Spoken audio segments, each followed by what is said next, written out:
बीच आज के कार्यक्रम के प्रेसिडेंट सर को मैं इनवाइट करना चाहूँगा कि इन सभी बच्चों को और साथ ही साथ उनके पेरेंट्स को मोटिवेट करते हुए कुछ मार्गदर्शन दें। बिस्मिल्लाहिर्रहमानिर्रहीम। मुझसे पहले आज के इस एनुअल फंक्शन के मेहमान खुसूसी मोहतरम साद हमीद साहब और आज के इस सालाना तकरीब के मेहमान एजाजी guest of honour doctor Mohammad Mohsin sahab ने अपने ख्यालात का इजहार किया। साथ ही साथ बच्चों को इनामात से नवाजा गया। मैं ये इलाका और ख़ास तौर से अलीगढ़ के वो इलाके जहाँ पर मुस्लिम आबादी बहुत ज़्यादा है, तकरीबन 93 से आप जोड़ लीजिए कितने साल हो गए, 93 से लेकर अब तक जो 2023 चल रहा है। इन इलाकों से, यहाँ की बस्ती से, यहाँ के माहौल से बहुत अच्छी तरह वाकिफ है। अब इसमें जाहिर सी बात है, माएँ ज़्यादा हैं, बहनों की तादाद है और वो लोग जो बड़े हैं या मर्दों की तादाद, बच्चों की तादाद कुछ लिहाज से कम नजर आती है। वरना शाहजमाल, भोजपुरा, जीवनगढ़, जमालपुर, ऊपरकोट ये 18 साल से ज़्यादा उम्र के या 20-25 साल, 30 साल की उम्र के लोग हैं। उन्होंने मुझे सुना भी है और मुझे देखा भी है। आज स्कूल में आने का मकसद मेरा सिर्फ ये है कि आज हमारे ये बच्चे फिर भी बहुत अच्छे स्कूल में पढ़ रहे हैं। ये इलाका देखिए, शाहजमाल का, भोजपुरा का, जीवनगढ़ का, जमालपुर का, हमदर्दनगर का, ये वो डेंस पॉपुलेशन है मुस्लिम कम्युनिटी की, खास तौर से जहाँ पर कारखाने हैं। आप कुछ दूर जाइए तो कारखानों का एक बड़ा सेटअप है और टेंडेंसी ये है कि अपने बच्चे जब थोड़े से बड़े हो जाएं तो उनको कारखानों में लगा दिया जाए। कारखानों में वो काम करेंगे तो पैसा आएगा। अब ये अगर मिजाज है आपका, ये टेम्परामेंट है, तो फिर आप जिस तरह है उसी तरह से वो बच्चे निकल करके किसी कारखाने में मामूली सा काम करते हैं और नस्लें इसी में फल फूल रही है। अब ऐसे माहौल में एक स्कूल कायम करना, ये तो एक प्रिंस पब्लिक स्कूल है। मुझे ऐसा लगता है कि शाहजमाल की आबादी है, इसमें तकरीबन 50 पब्लिक स्कूल भी कम पड़ रहे हैं। 50 पब्लिक स्कूल। और अब मैं जो ये इलाका देख रहा हूँ, हड्डी गोदाम से आकर और इस ये जो लॉज बताया गया मुझे, तो ये तो बहुत बात की आबादी है। लेकिन ओवरऑल आप शाहजमाल को पूरा अहाता कर लें तो कम से कम ऐसे 50 स्कूल खोले जाएं, तब आपके बच्चे तालीम हासिल कर सकते। एक बात बुरा मत मानिएगा, मैं कह दूं कि सिर्फ माओं का ही ये जिम्मा है, माओं की जिम्मेदारी है जो अपने बच्चों के एनुअल फंक्शन में आए। क्या वो वालिदैन, मैं वालिद को मैं कह रहा हूँ, क्या उनके पास इतना वक्त नहीं है कि एक दिन कारखाने का काम बंद करके अपने बच्चे को इनाम लेता हुआ देख लो? ये सारी जिम्मेदारी माओं पर है। एक दिन भी वो कुर्बानी नहीं दे सकते। तो इन तमाम चीजों पर आपको गौर करना होगा। और ये स्कूल जहाँ पे कारपेट बिछा है, इंग्लिश में बोर्ड लिखा है, आपको मेमेंटो मिल रहा है। हम लोग गांव के, ऐसा गांव जहां पर बिजली नहीं आती थी, कच्ची सड़कें थी और बोरे की, जिसको हम टाट पट्टी कहते हैं, वो लेके प्राइमरी स्कूल में जाते थे और प्राइमरी के मास्टर जो है हम लोगों को पढ़ाते थे। तो आप ये बताइए कि आज मैं गांव से निकलकर अलीगढ़ मुस्लिम यूनिवर्सिटी में प्रोफेसर हो सकता हूँ, प्रिंसिपल हो सकता हूँ। डॉक्टर मोहसिन साहब نے جو باتیں بتائیں اپنے تجربے کی بنیاد پر، دیکھیے ہم لوگ بنیادی طور پر ڈاکٹر ہیں، ہمارے پاس جو آبادی آتی ہے وہ شاہ جمال، بھوجپورا، جیون گڑھ اور وہ آبادی آتی ہے جو 20 روپے کا پرچہ نہیں بنا سکتے، انہیں دوائیں فری چاہیے، ان کے پاس کوئی سرمایہ نہیں۔ آپ یقین مانیے کہ میں نے ایز اے ڈاکٹر، ہم نے کہا میری اتنی حیثیت تو نہیں ہے، لیکن جو ٹوبرکلوسس کے مریض ہیں ان کو میں نے 1 مہینے کی دوا کے پیسے دینے شروع کیے۔ ہم نے کہا جتنوں کو دے سکتا ہوں، 2، 4، 10، 20، 15، تاکہ ایک ٹی بی کا مریض اگر گھر میں ہے تو اس کے بیوی کو ٹی بی ہو جائے گی، اس کے بچے کو ہو جائے گی، ماں باپ کو ہو جائے گی، تو ایک بچہ اگر ٹی بی سے یا ایک نوجوان اگر ٹی بی سے نجات پا جائے تو پوری فیملی اس کی بچ جائے گی۔ میں نے پیسے دینا شروع کیے تو اگلے ہفتے جب میں نے پوچھا دوا شروع کر دی، وہ خاموش۔ پھر میں نے پوچھا کہ دوا لیا آپ نے، تو خاموش۔ جب تیسری بار میں نے پوچھا تو اس نے کہا گھر میں آٹا نہیں تھا تو میں دوا کیسے کھاؤں گا، میں نے آٹا خرید لیا، چاول خرید لیا، راشن خرید لیا۔ یہ سچائی ہے۔ پھر میں نے دوا دینی شروع کی اور میں آئیڈینٹیفائی کر کے دوا دیتا تھا، اور میں نے دوا دینی شروع کی۔ جب پیسہ خرچ ہو جاتا ہے تو یہ دوائیں دو۔ پھر انہوں نے کیا کیا، دوائیں میڈیکل اسٹور پہ کم داموں میں بیچ کر پیسہ لیا اور گھر کا آٹا خریدا، چاول خریدا۔ اور نتیجہ کیا ہوا کہ اس آدمی کو یہ نہیں پتا کہ میں چند دنوں کا مہمان ہوں۔ یہ سچائی ہے۔ یہ ہمارا وہ علاقہ ہے جہاں پر مسلمانوں کی کثیر تعداد ہے اور سارے کے سارے کارخانوں میں یا تو مزدوری کرتے ہیں یا چھوٹا موٹا سیٹ اپ چلاتے ہیں۔ تو ان علاقوں میں اگر پبلک اسکول قائم کیا جائے گا، چاہے وہ دینی تعلیم کے ساتھ یا عصری تعلیم کے ساتھ، جس میں آپ کا بچہ پڑھ کر اس لائق ہو جائے، پوری علی گڑھ مسلم یونیورسٹی میں 90% ہندوستان کے لوگ پڑھے اور نوکریاں کر رہے ہیں، اور سب سے کم تعداد آپ کے پراپر علی گڑھ کی۔ کیوں ایسا ہے؟ کیوں ایسا ہے بتائیے، اس کا جواب دیجیے آپ۔ کیا آپ کے بچوں میں وہ قوت نہیں ہے؟ کیا آپ کے بچوں میں وہ حوصلہ نہیں ہے؟ میں نے بتایا کہ ہم گاؤں سے نکل آئے، ڈاکٹر محسن گاؤں سے پڑھے ہوئے، ہم لوگ ایسے علاقوں سے آتے ہیں جہاں پر پبلک اسکول کا کوئی نام و نشان نہیں تھا، جہاں موبائل نہیں تھا، لیپ ٹاپ نہیں تھا، ڈیسک ٹاپ نہیں تھا، کچھ بھی نہیں تھا۔ چراغ کی روشنی میں تعلیم حاصل کر کے یہاں تک کے سفر کیا۔ ہمارے والدین، محسن کے والدین علی گڑھ آئے نہیں اور انہوں نے جاننے کی کوشش نہیں کی کہ میرا بیٹا تعلیم حاصل کر رہا ہے یا چوری کر رہا ہے، لیکن بھروسہ تھا اپنے اوپر۔ اپنے ماں باپ کی حالت دیکھ کے آئے تھے ہم لوگ، اپنے آس پاس کا ماحول دیکھ کے آئے تھے، اس لیے محنت کی اور محنت کی، طے کیا کہ علی گڑھ مسلم یونیورسٹی میں کسی بھی طرح نوکری حاصل کرنی ہے۔ تو جو حالات میرے تھے وہ میری اولاد کے حالات نہیں ہیں۔ آج یہ کپڑے پہ جو چمک ہے وہ علی گڑھ مسلم یونیورسٹی کی دین ہے۔ آج یہ سماج کبھی آپ کو معاف نہیں کرے گا اگر آپ نے اپنے بچوں کو تعلیم نہیں دلائی۔ آپ مایوس کیوں؟ آپ کو پریشانی کس بات کی ہے؟ مزدوری کر کے لوگ اپنے بچوں کو پڑھاتے ہیں، اور میرے عزیز بچوں جو 8 کلاس کے ہیں، 7ویں میں ہیں، 6ٹھی میں ہیں، جو میری بات سمجھ سکتے ہیں، میں ان سے مخاطب ہوں۔ یہ مائیں اور بہنیں جو بیٹھی ہیں، میں ان سے مخاطب ہوں کہ آپ سارا کام ایک طرف اپنے بچوں کی تعلیم پر فوکس کی۔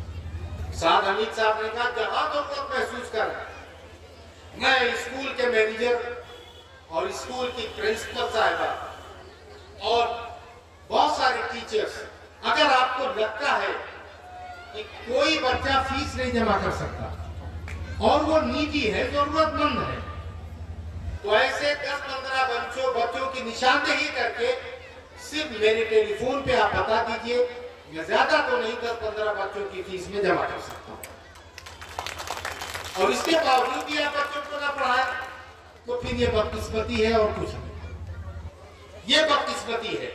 اور آپ ایک بات مان لیجئے، کوئی دوش، کوئی قصور نہیں ہے حکومتوں کا कोई इल्जाम मत दीजिए कि हिंदुस्तानी हुकूमत फला की है, मुझे फायदा नहीं हो रहा है, सूबाई हुकूमत फला की है, मुझे फायदा नहीं हो रहा। हम जिम्मेदार हैं अपने आप के लिए।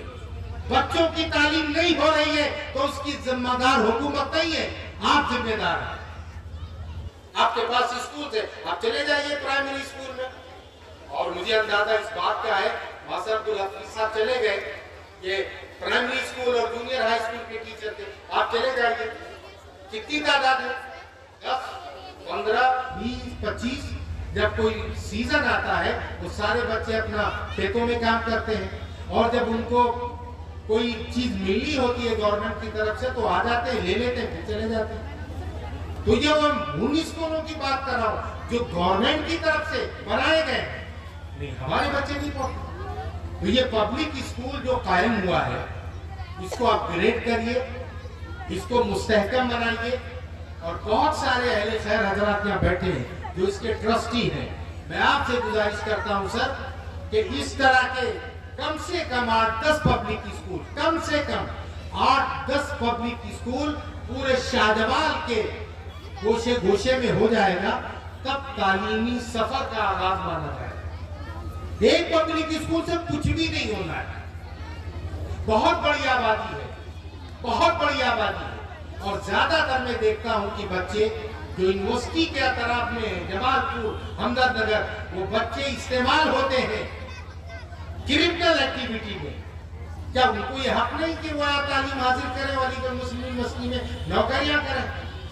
90% लोग बाहर के आए और अलीगढ़ मुस्लिम यूनिवर्सिटी में, जैसा कि मैंने पहले कहा, वो सब नौकरियां कर रहे हैं। हम लोग की तनख्वाहें अच्छी है, हमारे बच्चे कामयाब हैं, हम लोग गाड़ियों से चलते हैं, हम लोग को अपने मकानात हैं। यह ऐसा इसलिए है कि इजहार नेमत के तौर पर ये मैं बात कह रहा हूं कि अल्लाह ने हमको इल्म दिया। और एक मैं छोटी सी बात कह के अपनी बात खत्म करता हूं। हजरत सुलेमान अलैहिस्सलाम का नाम आपने सुना होगा। अल्लाह ताला ने उनके पास फरिश्ते को भेजा कि इनके पास 3 चीजें ले जाओ और इनसे कहो इन तीनों चीजों में तुम्हें क्या पसंद है। वो फरिश्ता आया हजरत सुलेमान के पास, बोले अल्लाह ने कहा है कि 3 चीजों में कुछ भी आप ले लो, एक चीज। वो गौर से सुनिएगा और घर जाके इसका तज्जिया करिएगा। वो कहा कि शोहरत, पॉपुलैरिटी, शोहरत यानी पॉपुलैरिटी, दौलत, दौलत यानी पैसा बहुत ज्यादा आपको चाहिए, और तीसरी चीज उन्होंने, उस फरिश्ते ने हजरत सुलेमान से कही कि तीसरी चीज ये। 3 चीजों का ऑफर किया अल्लाह ने, 3 चीजों का ऑफर किया, शोहरत, इज्जत, दोनों एक साथ कर दीजिए आप। शोहरत उसी को मिलती है जिसमें इज्जत का कहीं ना कहीं कॉलम होता है। दौलत, जो साहिब सरवत है, जिनके पास पैसा है, तो ऑटोमेटिकली लोग उनको इज्जत देते हैं कि बहुत बड़े आदमी। जफर साहब आ जाए अभी, जफर साहब आ जाए अभी, तो अभी तकरीबन इस इलाके के सारे लोग जानते हैं, पूरा शहर जानता है। बहुत बड़े इंडस्ट्रियलिस्ट, लिंक लॉक, पूरी दुनिया में उनका नाम है। तो खुद ब खुद लोग उनकी तरफ मायल हो जाएंगे। उनके पास इज्जत भी है, यहाँ के एमएलए रहे, और दौलत तो है ही। तो जब इल्म का नाम लिया फरिश्ते ने, तो हजरत सुलेमान मुस्कुराए और बोले कि बस अल्लाह से मेरे लिए इल्म की सिफारिश कर दीजिए। इल्म यानी एजुकेशन के लिए आप मेरे लिए इल्म की सिफारिश कर दीजिए। तो फरिश्ता, जाहिर सी बात है, एक नबी का ये हुक्म था।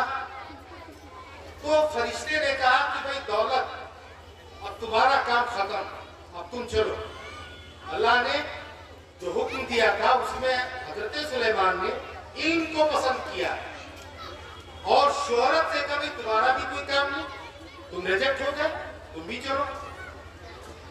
تو اب شہرت اور دولت دونوں نے برجستہ یہ کہا کہ میرا تو چولی دامن کا ساتھ ہے، جہاں پر علم ہوگا وہی دولت ہوگی، جہاں پر علم ہوگا وہی شہرت اور عزت ہوگی۔ تو آپ کیوں دولت کے پیچھے اور شہرت کے پیچھے؟ آپ تو ایک چیز لے لیجئے، علم، اور اگر آپ کے پاس علم ہے، اور اس کی 2-3 مثالیں یہاں ہیں، میرے پاس علم ہے، میرے پاس دولت ہے، مجھے پورا علی گڑھ کسی زمانے میں جانتا تھا، شہرت کی انتہا تک میں پہنچا۔ سعد حمید صاحب پورے ہندوستان میں اس لیے جانے جاتے ہیں کہ علی گڑھ مسلم یونیورسٹی کے بچوں کو نوکریاں دلاتے ہیں، پورے ہندوستان میں ان کی شہرت ہے، اور ان کے والد پروفیسر، ان کی والدہ پروفیسر۔ ڈاکٹر محمد محسن کو آج پورے علی گڑھ میں، پورے ہندوستان میں اسکن اسپیشلسٹ کے نام سے جانا جاتا ہے، اور ہندوستان کے تمام وہ لوگ ان سے رجوع کرتے ہیں۔ شہرت نہیں تو اور کیا، عزت نہیں تو اور کیا۔ تو علم ہے، اس کے ساتھ شہرت بھی ہے، دولت بھی ہے، عزت بھی ہے، لیکن بہت سارے ایسے لوگ ہیں، دولت بہت ہے لیکن کرمنل ایکٹیویٹی میں، بدمعاشی میں نمبر 1 پہ ہے۔ تو اس دولت کا کیا کرنا، اس عزت کا کیا کرنا جس میں کرمنل ایکٹیویٹی شامل ہو؟ علم کے ساتھ جو دولت ہے آپ کے پاس وہ اللہ کے نزدیک مقبول ہے، علم کے ساتھ جو شہرت ہے آپ کے پاس وہ اللہ کے نزدیک مقبول ہے، اور اللہ تعالیٰ کو آپ رکھیں کہ صاحب نماز پڑھیں گے نہیں پڑھیں گے، قرآن پڑھیں گے نہیں پڑھیں گے، تو آپ اس چیز کو مان لیجئے، ہم لوگ کے پاس دین بھی ہے، دنیا بھی ہے، دین کو قائم کریے، ملک کے وفادار رہیے، اور حکومتوں کا کوئی قصور نہیں ہے، ساری ذمہ داری آپ پر عائد ہوتی ہے کہ اپنے بچے کو بہتر تعلیم دیں۔ باقی انشاءاللہ اگر موقع ملا، اکثر میں نے سیاسی سٹیج پہ تقریر کی صرف اس لیے کہ علی گڑھ کو ایک اچھا لیڈر میں اگر کنٹریبیوٹ کر سکتا ہوں تو دوں، اور میں نے دیا، ایک ظفر عالم کی شکل میں دیا میں نے، اور ایک عبدالخالق کی شکل میں دیا۔ عبدالخالق کی دنیا سے چلے گئے، لیکن ظفر عالم صاحب آج بھی موجود ہیں جو ملی درد رکھتے ہیں۔ اپنے بچوں کو تعلیم دیجیے۔ پرنس پبلک اسکول کا میں بے انتہا مشکور و ممنون ہوں کہ انہوں نے ہم لوگوں کو بلایا، اس میں کوئی دو رائے نہیں کہ میرا محسن کا بہت ہیکٹک شیڈیول تھا، اور ابھی یہاں سے جا کے ہم گھر نہیں جائیں گے، ہم فائنینس آفیسر کے پاس جائیں گے اپنے کام کے لیے، تاکہ طبیہ کالج کے اسپتال کو ہم اور بہتر بنا سکیں۔ مجھے معلوم ہے آپ طبیہ کالج میں بڑی تعداد شاہ جمال کی آتی ہے، میڈیکل کالج میں بڑی تعداد شاہ جمال کی آتی ہے۔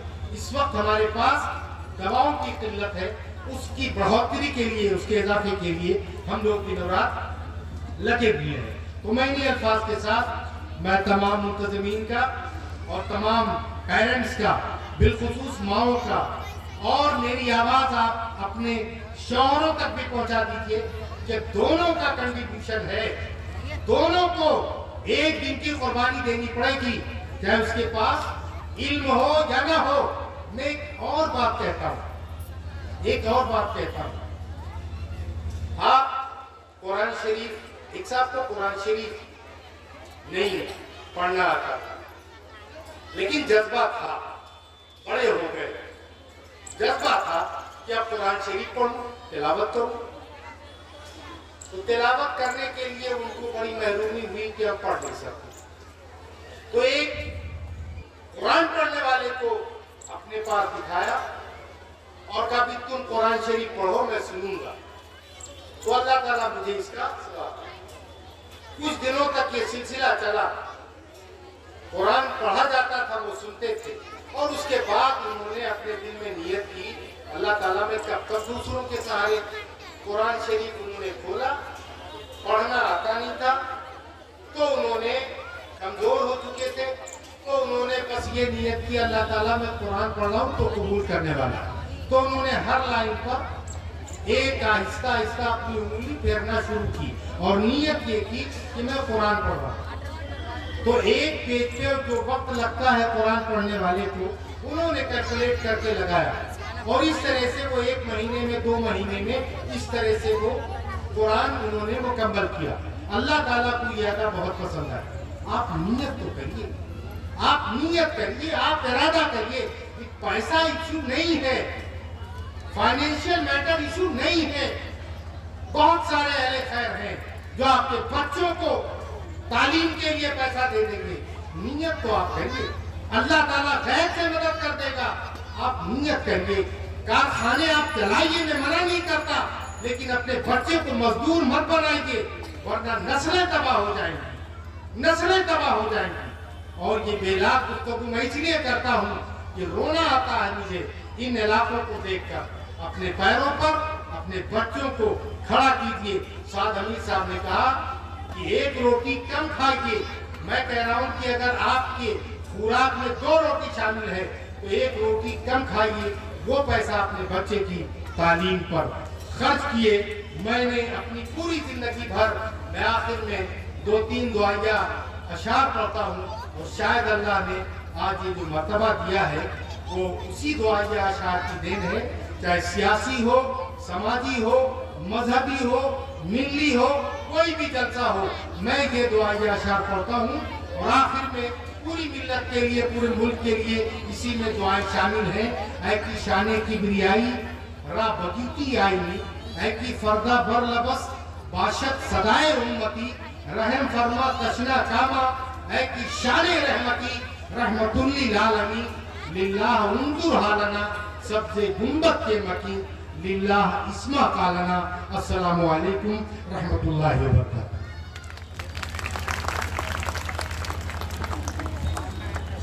बहुत बहुत शुक्रिया सर।